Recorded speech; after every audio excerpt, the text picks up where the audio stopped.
عن العالمين.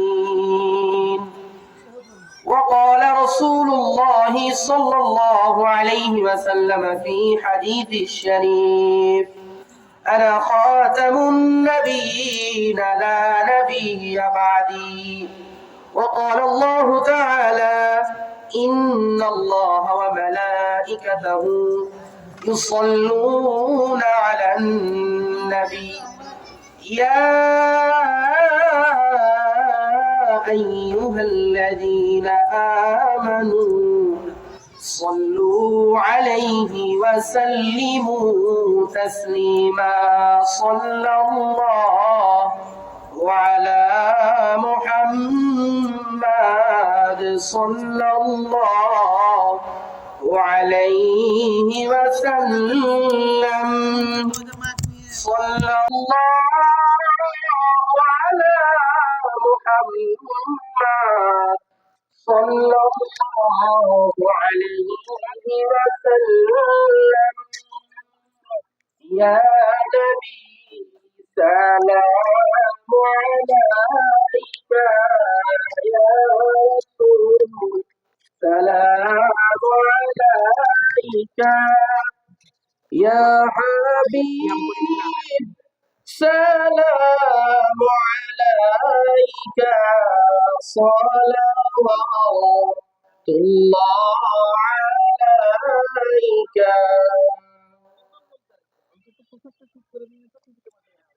আজকের এই 2 দিন ব্যাপী বিরাট তাফসীরুল কোরআন মাহফিলে উপস্থিত সম্মানিত শ্রোতাবৃন্দ ও আমার প্রাণপ্রিয় যুবক ভাইরা এবং অত্র এলাকার মুরব্বী ইকরাম, সকলেকে আমার অন্তরস্থল থেকে জানাচ্ছি ইসলামী সম্ভাষণ ও আন্তরিক শুভেচ্ছা।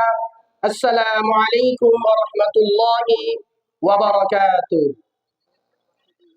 শুরুতে সেই মহান রব্বে পাকের দরবারে শুকরিয়া আদায় করছি যে মহান রব্বে পাক আমাদেরকে দুনিয়ার সমস্ত কাজকর্ম থেকে বিরত রেখে, দুনিয়ার সমস্ত মায়া মোহাব্বত থেকে বিরত থেকে আজকের এই বিরাট তাফসীরুল কোরআন মাহফিল, যেখানে কোরআন এবং হাদিস থেকে মূল্যবান আলোচনা শ্রবণ করা হবে, এমন একটি কোরআনের মাহফিল অর্থাৎ রিয়াজুল জান্নাতে এসে বসার এবং কোরআন হাদিস থেকে কিছু কথা শ্রবণ করার তৌফিক দান করেছেন। সে মহান রব্বে পাকের দরবারে আমরা সকলে একবার অন্তরস্থল থেকে শুকরিয়া আদায় করি, সকলে বলি আলহামদুলিল্লাহ। লক্ষ কোটি দরুদ সালাম পেশ করছি সে বিশ্ব মহামানবের প্রতি, যিনি আমাদেরকে দেখিয়েছেন আলোর পথ, যিনি দাঁড়িয়েছেন নিপীড়িত নির্যাতিত অসহায় মানুষদের পাশে, তিনি মানুষদেরকে অন্ধকার জগৎ থেকে আলোর জগতের দিকে ধাবিত করেছেন। সাইয়্যিদুল মুরসালিন ওয়াস সালিহিন খাতামুন নবিয়্যিন, আপনার নবী আমার নবী প্রাণের নবী বিশ্ব নবী মুহাম্মদুর রাসূলুল্লাহ সাল্লাল্লাহু আলাইহি ওয়াসাল্লামের প্রতি। প্রিয় উপস্থিতি, আজকে আমরা এমন একটি মাঠে এসে উপস্থিত হতে পেরেছি। আল্লাহ পাক রব্বুল আলামিন এই মাঠকে আজকে অনেক বরকতময় এবং সম্মানিত করেছেন, কারণ আজকের এই মাঠে এই মাজলিসে কোরআন এবং হাদিস থেকে কথা শ্রবণ করা হবে। আল্লাহ পাক রব্বুল আলামিন আমাদের সকলকে কোরআন এবং হাদিস থেকে মূল্যবান কথা শ্রবণ করার তৌফিক দান করুক, সকলে বলি আমিন। প্রিয় উপস্থিতি, আজকে সারা বিশ্ব এক করুণ অবস্থার প্রতি ধাবিত হচ্ছে। আজকে সারা বিশ্ব খুব মারাত্মক আকারে ক্ষতির দিকে ধাবিত হচ্ছে। আজকে সারা বিশ্ব জুড়ে শুধু ফিতনা ফাসাদ, আহাজারি রাহাজারি, অনেক সমস্যা। আজকে আমরা অনেক সমস্যার মধ্য দিয়ে সময় অতিক্রম করছি। আজকে আপনি বিশ্বের বহির্বিশ্বের দিকে তাকান, বাংলাদেশের দিকে তাকান, একের পর এক আযাব, একের পর এক সমস্যা স্লাইকন আজকে আমাদেরকে এসে বিরক্ত করছে। এর একমাত্র কারণ আর কিছুই না, আমরা আমাদের পূর্বের অনুসারী পীর বুজুর্গ এবং আমাদের প্রিয় নবী সাল্লাল্লাহু আলাইহি ওয়াসাল্লামের রেখে দেওয়া আদর্শগুলি থেকে দূরে সরে যাচ্ছি। এই কারণেই আজকে আমাদের উপর যত আযাব গজব আল্লাহর পতিত হচ্ছে।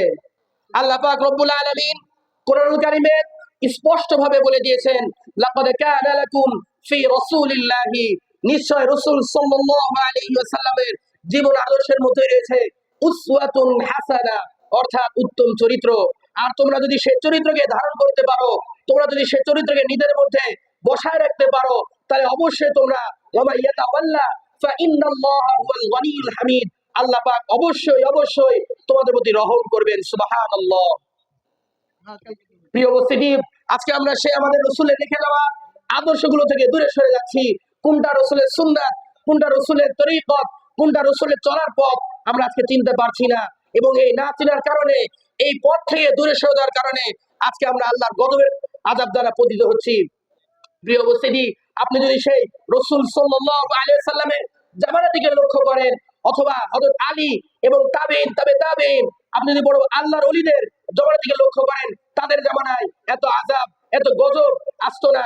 কেন আসতো না? তারা রাসূল কারীম সাল্লাল্লাহু আলাইহি সাল্লামের আদর্শগুলো নিজের মধ্যে ধারণ করে চলাফেরা করেছে। সেজন্য আল্লাহ পাক রব্বুল আলামিন তাদের জামানায় সেরকম আযাব গজব দেননি। কিন্তু আজকে আমাদের দেশের উপর, আমাদের বর্তমান জামানার উপর এত আযাব গজব কেন? একটাই কারণ, আমরা রাসূল কারীম সাল্লাল্লাহু আলাইহি ওয়াসাল্লামের রেখে যাওয়া আদর্শগুলোকে ধরে রাখতে পারছি না। ঠিক আজকে আমাদের যুবক ভাইদের দিকে তাকান, আজকে আমাদের ছোট ছোট সোনামণির দিকে তাকান, আজকে আমাদের মুরব্বী কিরামের দিকে তাকান, তাদের দিকে তাকাবেন, বুঝতে পারবেন তারা আজকে রাসূল সাল্লাল্লাহু আলাইহি ওয়াসাল্লামের সুন্নাতের আদর্শগুলো সঠিকভাবে বাস্তবায়ন করতে পারছে না। প্রিয় উপস্থিতি, আজকে যদি আমাদের যুবক ভাইরা যদি ধ্বংসের পথে চলে যায়, আজকে যদি আমাদের এলাকার সম্মানিত মুরব্বী কিরাম তারা যদি ধ্বংসের পথে চলে যায়, দেশের কান্ডারি আমাদের ছোট ছোট সোনামণিরা তারা যদি আজকে ধ্বংসের দিকে চলে যায়, তাহলে আগামী দিনের এই ভবিষ্যৎ গড়বে কারা? প্রিয় উপস্থিতি, আমি সকলকে উদ্দেশ্য করে বলতে চাই যে আসুন প্রিয় নবী সাল্লাল্লাহু আলাইহি সাল্লামের রেখে যাওয়া আদর্শ অনুসরণ করে চলি, এবং আমাদের পূর্বের যত বুজুর্গের একরাম এবং আল্লাহর ওলি তারা যে রেখে যাওয়া যে আদর্শগুলো রয়েছে, আমরা সেই আদর্শগুলো ধারণ করার চেষ্টা করি। প্রিয় উপস্থিতি, আজকে আমাদের বর্তমান সময়ে সবচেয়ে বেশি ধ্বংসের পথে যাচ্ছে আমাদের যুবক ভাইয়েরা। কত আফসোসের কথা, আজকে ইউটিউব, ফেসবুক, স্মার্টফোনের কারণে আজকে আমার অনেক যুবক ভাইয়েরা নানা রকম গুনাহের দিকে ধাবিত হচ্ছে। প্রিয় উপস্থিতি, অথচ আল্লাহ পাক রব্বুল আলামিনের কতই সুন্দর কথা আল্লাহ পাক রব্বুল আলামিন সূরা নূরে 31 নম্বর আয়াতে স্পষ্ট করে বলে দিয়েছেন, কুল লিল মুমিনিনা ইয়াগুদ্দু মিন আবসারিহিম ওয়া ইয়াহফাযু ফুরুজাহুম যালিকা আযকা লাহুম ইন্নাল্লাহা খাবীরুম বিমা ইয়াসনাউন। আল্লাহ পাক রব্বুল আলামিন এই আয়াতে স্পষ্টভাবে বলে দিয়েছেন, কুল্লিল মুমিনিন, আপনি মুমিনদেরকে বলুন, ইয়াগুদ্দু মিন আবসারিহিম, তারা যাতে তাদের চক্ষুকে অবনত করে, ওয়া ইয়াহফাযু ফুরুজাহুম, তারা যেন তাদের লজ্জাস্থানকে হেফাজত করে, যালিকা আযকা লাহুম, এইটা করা তাদের জন্য উত্তম, ইন্নাল্লাহা খাবীরুম বিমা ইয়াসনাউন। আল্লাহ পাক রব্বুল আলামিন আরো বলে দিয়েছেন, তারা যদি এটা করে তাহলে তাদের উপর আমার দয়া থেকে আর বড় কোনো জিনিস তারা পৃথিবীতে পাবে না। জোরে বলি সুবহানাল্লাহ। প্রিয় উপস্থিতি, আল্লাহ কত সুন্দর করে বলে দিয়েছেন, কিন্তু আজকে দুঃখের বিষয়, আজকে আমাদের যুবক ভাইরা আজকে তাদের চক্ষুকে হেফাজত করতে পারে না। আজকে তারা নানা রকম চোখের দ্বারা বিভিন্ন গুনাহের দিকে ধাবিত হচ্ছে। প্রিয় উপস্থিতি, একটু চিন্তা করে দেখুন, আমার যুবক ভাইরা যারা রয়েছেন সকলকে আমি উদ্দেশ্য করে বলছি, আপনারা তো জানেন না, আজকে যদি আপনার আল্লাহর ভয়ে একটি সেজদা যদি মাটিতে ফেলেন, তাহলে আল্লাহ পাক রব্বুল আলামিন স্পষ্ট করে বলে দিয়েছে যে যে ব্যক্তি যৌবনকালে আমার ইবাদত করবে, কোনো গুনাহের কাজে লিপ্ত হবে না, আমার ইবাদতের সার্বক্ষণিক সময় কাটাবে, আমি আল্লাহ পাক রব্বুল আলামিন কিয়ামতের দিন মুসিবতের সময় সেই যুবককে আমি আমার আরশের ছায়ায় স্থান দিব। জোরে বলি সুবহানাল্লাহ, সুবহানাল্লাহ। প্রিয় উপস্থিতি, একটু চিন্তা করি না, দেখুন সেই কিয়ামতের কঠিন ময়দান, সেই কঠিন সময়ে সারা মানুষ হাহাকার করবে, আইনাল মাফার, পালাবার স্থান কোথায়, এই বলে বলে মানুষ বলবে। আল্লাহ পাক রব্বুল আলামিন এই কথা সূরা কিয়ামতের মধ্যে স্পষ্ট করে বলে দিয়েছেন, ইয়াকুলুল ইনসান, সেদিন মানুষ বলবে আইনাল মাফার, পালাবার স্থান কোথায়। কিন্তু প্রিয় উপস্থিতি, দুঃখের বিষয়, সেই দিন পালাবার কোনো স্থান থাকবে না। সেই দিন শুধু সাধারণ মানুষেরাই গুনাহের ভয়ে থরথর করে কাঁপবে না, বরং প্রত্যেকটি নবী, রাসূল, আউলিয়া ইকরাম যারা রয়েছে প্রত্যেকটা মানুষই গুনাহের কারণে থরথর করে কাঁপবে। তার প্রত্যেকে চিন্তা করবে যে হাই রে, আজকে আমি অমুককে সুপারিশ করে জান্নাতে নিয়ে যাবো, কিন্তু আমার কি হবে? নবীরা চিন্তা করবে যে আমি যে আমার উম্মতকে সুপারিশ করে বেহেশতে নিয়ে যাব, কিন্তু আমার তো জীবনে একটা না একটা হলেও কাজ আছে, যে কাজ আমার রব্বে পাক পছন্দ করেননি।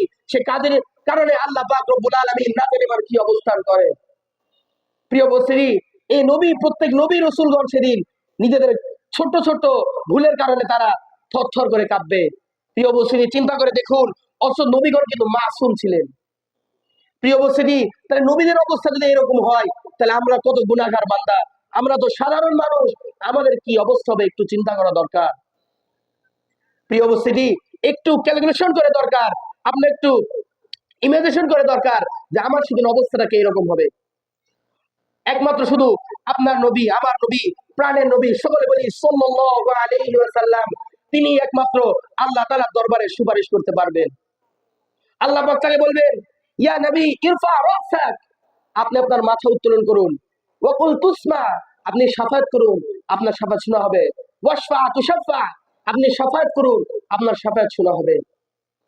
আজকে যদি আমরা সে নবীর উম্মত যদি পরিপূর্ণভাবে হতে না পারি, নবীর সাথে যদি আমরা সম্পর্ক করতে না পারি, নবীর খাঁটি যদি উম্মত হতে না পারি, সেদিন আপনার আমার কপালে প্রিয় নবীর সুপারিশ কবুল হবে না। প্রিয় উপস্থিতি, আল্লাহ পাক রব্বুল আলামিন বলেছেন এবং হাদিসে রাসূল কারীম সাল্লাল্লাহু আলাইহি ওয়াসাল্লাম স্পষ্ট করে বলেছেন যে কিয়ামতের দিন যদি কোনো মানুষের হিসাব না হয়, সে সরাসরি জাহান্নামী। যে মানুষের কিয়ামতের দিন হিসাব না হবে, সে মানুষ সরাসরি জাহান্নামী। আল্লাহ রাসূল সাল্লাল্লাহু আলাইহি ওয়াসাল্লাম তিনবার হাদিসে উল্লেখ করেছেন। আপনার আমার যদি হিসাব না হয়, তাহলে আপনার আমার হিসাবের মধ্যে গুনাহ ছাড়া আর কিছু থাকবে না। অবশ্যই যখন আপনার আমার হিসাব যখন মিজানের পাল্লায় ক্যালকুলেশন করা হবে, যখন ওজন করা হবে, তখন সরাসরি আপনি আমি জাহান্নামী। প্রিয় উপস্থিতি, একমাত্র আপনার নবী, আমার নবী, প্রিয় নবী সাল্লাল্লাহু আলাইহি ওয়াসাল্লামের সুপারিশ ছাড়া আপনার আমার জান্নাতে যাওয়া কখনোই সম্ভব হবে না। প্রিয় উপস্থিতি, আজকে আমরা সেই নবীর আদর্শ থেকে, সেই নবীর সুন্নাত থেকে আমরা দূরে সরে যাচ্ছি। আর এই দূরে সরার কারণে আপনার নবী, আমার নবী যদি কিয়ামতের দিন যদি সুপারিশ না করে, তাহলে আপনার আমার কোনো উপায় থাকবে না। সেজন্য আমি আমার প্রিয় যুবক ভাইদেরকে বলি, তোমরা তোমাদের চক্ষুকে অবনত করো, তোমরা তোমাদের লজ্জাস্থানকে ইবাদত করো। স্মার্টফোন, ফেসবুক, ইউটিউবে পড়ে থাকো না। তোমরা যত এসব করবা, তোমরা গুনাহের মধ্যে লিপ্ত হয়ে যাবা। এক পর্যায়ে গিয়ে আল্লাহ পাক রব্বুল আলামিন তোমাদের কঠিন নারাজ হয়ে যাবে। এক পর্যায়ে আল্লাহ পাক রব্বুল আলামিন কাল হাজার তোমাদের অন্তর মোহর মেরে দিবেন। আর আল্লাহ পাক যার অন্তরে মোহর মেরে দেন, তাকে যতই ওয়াজ নসিহত করা হোক না কেন, তাকে যতই কোরআন হাদিসের কথা বলা হোক না কেন, তার অন্তর আর সেদিকে ধাবিত হবে না। প্রিয় উপস্থিতি, তাই আপনাদের সকলকে আমি বলতে চাই, আসুন রাসূলের সুন্নাতের দিকে ফিরে আসুন। আল্লাহ পাক বলে দিয়েছেন, লাকাদ কানা লাকুম ফি রাসূলিল্লাহি উসওয়াতুন হাসানা, তোমাদের রাসূলের উত্তম আদর্শের মধ্যে রয়েছে উত্তম চরিত্র।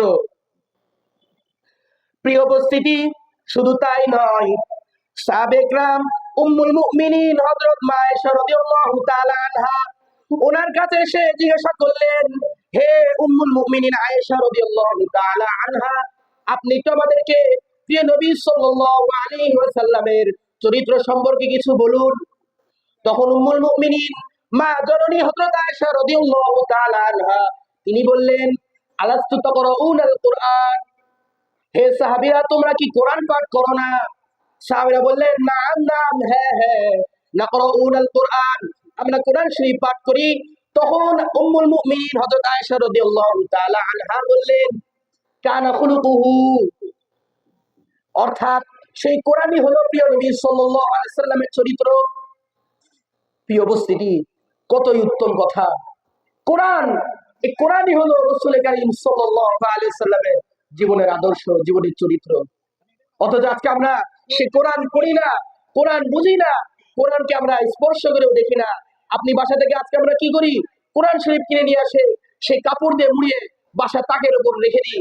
বছর পর বছর, যুগের পর যুগ সে কোরআন ওখানেই পড়ে থাকে। আমরা যে বছরে একটিবার হলেও কোরআন শরীফ নিয়ে একটি আয়াত যে আমরা তেলাওয়াত করব, সেটা আমাদের ভাগ্যে হয় না, আমাদের কাজে কর্মের মাধ্যমে কুলায় না। প্রিয় উপস্থিতি, এইভাবে যদি আমরা কোরআন শরীফ ফেলে রাখি, কোরআন আপনার উপর, আপনার পরিবারের উপর, আপনার বাসার উপর কোরআন লানত করবে। আর কোরআনের লানত আল্লাহ পাক রব্বুল আলামিন কখনো ফেলে দেন না। প্রিয় উপস্থিতি, তাই আসুন আজকে আমরা কোরআন পাঠ করি, কোরআনকে বুঝি, কোরআনের তাহকিকত, কোরআনের তারকিব আমরা বুঝে মানার চেষ্টা করি, কোরআনের তরজমা, কোরআনের ব্যাখ্যা আমরা বুঝে বুঝে পড়ার চেষ্টা করি। আমরা তো আজকে নিজেও পড়ি না, আমাদের বাসায় যে ছোট ছোট সোনামণিরা রয়েছে তাদেরকে আমরা শিক্ষা দিই না। প্রিয় উপস্থিতি, কতই না করুণ অবস্থা আমাদের আজকে, বিশ্বের কতই করুণ অবস্থা আজকে, কোরআন থেকে দূরে সরে যাওয়ার কারণে, রসুলের আদর্শ থেকে দূরে সরে যাওয়ার কারণে আজকে আমাদের কতই করুণ অবস্থা, আমাদের কতই না অবগতন। প্রিয় উপস্থিতি, তাই আসুন আজকে আমাদের ছোট ছোট সোনামণিদেরকে আমার কোরআন শিক্ষা দিই, ইলমে দ্বীন শিক্ষা দিই, ইলমে দ্বীনের আলোকে আমরা তাদেরকে বড় করে তুলি। দেখবেন এই সন্তানই কাল আপনি যখন ইন্তেকাল করবেন, আপনাকে যখন কবরে রেখে আসা হবে, সেই আপনার সোনামণি যে ইলমে দ্বীন শিক্ষা বড় হয়েছে, সেই আপনার কবরে পাশে গিয়ে দুই হাত তুলে আল্লাহ পাকের দরবারে চোখের পানি ছেড়ে দিয়ে দোয়া করবে, রব্বির হামহুমা কামা রব্বায়ানি সগীরা।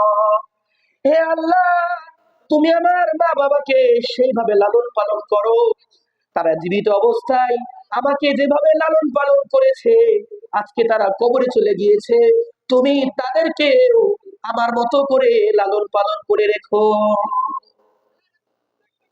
সেই সন্তান এইভাবে দুই হাত তুলে দোয়া করবে। কিন্তু আজকে যদি আপনার সন্তানকে যদি বড় বড় ডাক্তার, ইউনিভার্সিটি, বড় প্রফেসর যদি বানান, সমস্যা নাই, কোনো সমস্যা নাই, কিন্তু একটু হলেও তাকে ইলমে হাদিসের শিক্ষা দিন, তাকে এইটুকু শিক্ষা অবশ্যই দিন যে বাবা, আমি যদি ইন্তেকাল করি, আমার কবরের পাশে গিয়ে তুমি একটু দোয়া করো। দুঃখের বিষয়, আমরা আমরা আমাদের সন্তানদেরকে সেই শিক্ষা দিতে ব্যর্থ হয়েছি। হ্যাঁ প্রিয় উপস্থিতি, আসুন আমরা কোরআনের দিকে ফিরে আসি, রাসূল সাল্লাল্লাহু আলাইহি সাল্লামের রেখে যাওয়া সে আদর্শ দিকে আমরা আবার ফিরে আসি। তবেই আমরা বিশ্বের এই মহামারী, বিশ্বের এই দুর্যোগ, বিশ্বের যত ম্যাটার রয়েছে, তো বড় বড় ম্যাটার রয়েছে, সমস্ত ম্যাটার থেকে আমরা উদ্ধার হতে পারবো। তবেই না আমরা আল্লাহ পাক রব্বুল আলামিনের খালেস সালেহ মুত্তাকিন বান্দা হিসেবে গড়ে উঠতে পারবো। তাই প্রিয় উপস্থিতি, আমি আর আমার কথা বাড়াতে চাচ্ছি না, আপনাদের কাছে আমি একটি অনুরোধ করব যে আসুন আমরা আমাদের ছোট ছোট সোনামণিদেরকে ইলমে দ্বীন শিক্ষা দিই। আপনি যতই বড় বড় ডাক্তার প্রফেসর বানান, কোনো সমস্যা নেই, অন্তত তাকে কোরআনের শিক্ষা, ইলমে দ্বীনের শিক্ষা অবশ্যই দিন, তারপর আপনি তাকে ডাক্তার, ইঞ্জিনিয়ার, যা ইচ্ছা বানান। তাই প্রিয় উপস্থিতি, সকলের কাছে আমি একটাই অনুরোধ জানাতে চাই যে আসুন আজকের কোরআনের মাহফিল, অনেক বড় বড় বক্তা আজকে এসে অনেক মূল্যবান বয়ান পেশ করবেন, যে আসুন আমরা তাদের বয়ানগুলোকে নিজেদের বুকের ভিতরে ধারণ করব, ধারণ করে আমাদের সামনের পথগুলো চলার চেষ্টা করব। তবেই আমরা জীবনে সফল হতে পারবো এবং মহান রব্বুল আলামিনের করুণার দরজার দিকে আমরা ধাবিত হতে পারবো। তাই আমি আর কথা সংক্ষিপ্ত করছি না। আল্লাহ পাক রব্বুল আলামিন যেই কথাগুলো আপনাদের সামনে আমি বলার চেষ্টা করেছি, আল্লাহ পাক আমাদেরকে সে সমস্ত কথা মেনে চলার এবং সর্বপ্রথম আমাকে মেনে চলার এবং আপনাদেরকে মেনে চলার তৌফিক দান করুন। এবং পরিশেষে বলতে চাই, আল্লাহ পাক আজকের এই মাহফিলকে সফল করুক, মাহফিলে যারা উপস্থিত হবে সকলকে আল্লাহ পাক রব্বুল আলামিন তার দিনের জন্য কবুল করুক, এবং যে সমস্ত বক্তা তাদের আলোচনা উপস্থাপন করবেন সকলকে আল্লাহ পাক রব্বুল আলামিন তাদের বড় বড় দিনের দাওয়াত এবং খিদমত করার জন্য কবুল করুক। আমিন আমিন সুম্মা আমিন। ওয়া মা তাওফীকি ইল্লা বিল্লাহ। আসসালামু আলাইকুম ওয়া রাহমাতুল্লাহি ওয়া বারাকাতুহু। প্রিয় উপস্থিতি, খামারকান্দি গোবর্ধনপুর ইউনিট ক্লাবের উদ্যোগে 2 দিন ব্যাপী বিরাট তাফসীরুল কোরআন মাহফিল, এবং আজকের মাহফিলের প্রধান বক্তা হিসাবে কোরআন এবং হাদিস থেকে গুরুত্বপূর্ণ আলোচনা পেশ করবেন আন্তর্জাতিক খ্যাতিসম্পন্ন মুফাসসিরে কোরআন হযরত মাওলানা মুহাম্মদ তরিকুল ইসলাম জিহাদি সাতক্ষীরা। সভাপতি বাংলাদেশ মাজলিসুল মুফাসসিরিন সাতক্ষীরা। আলোচক মোহনা টিভি ঢাকা। এবং দ্বিতীয় বক্তা হিসেবে আরো গুরুত্বপূর্ণ কোরআন এবং হাদিস থেকে আলোচনা উপস্থাপন করবেন হাফেজ মাওলানা মুফতি মনিরুল ইসলাম, খতিব ছোট বনগ্রাম বড় জামে মসজিদ রাজশাহী ও ব্যবস্থাপনা পরিচালক জামিয়া দারুল আমান মাদ্রাসা রাজশাহী। আল্লাহ পাক রব্বুল আলামিন সমস্ত বক্তাদেরকে কবুল করুক, আমিন। আসসালামু আলাইকুম ওয়া রাহমাতুল্লাহি ওয়া বারাকাতুহু।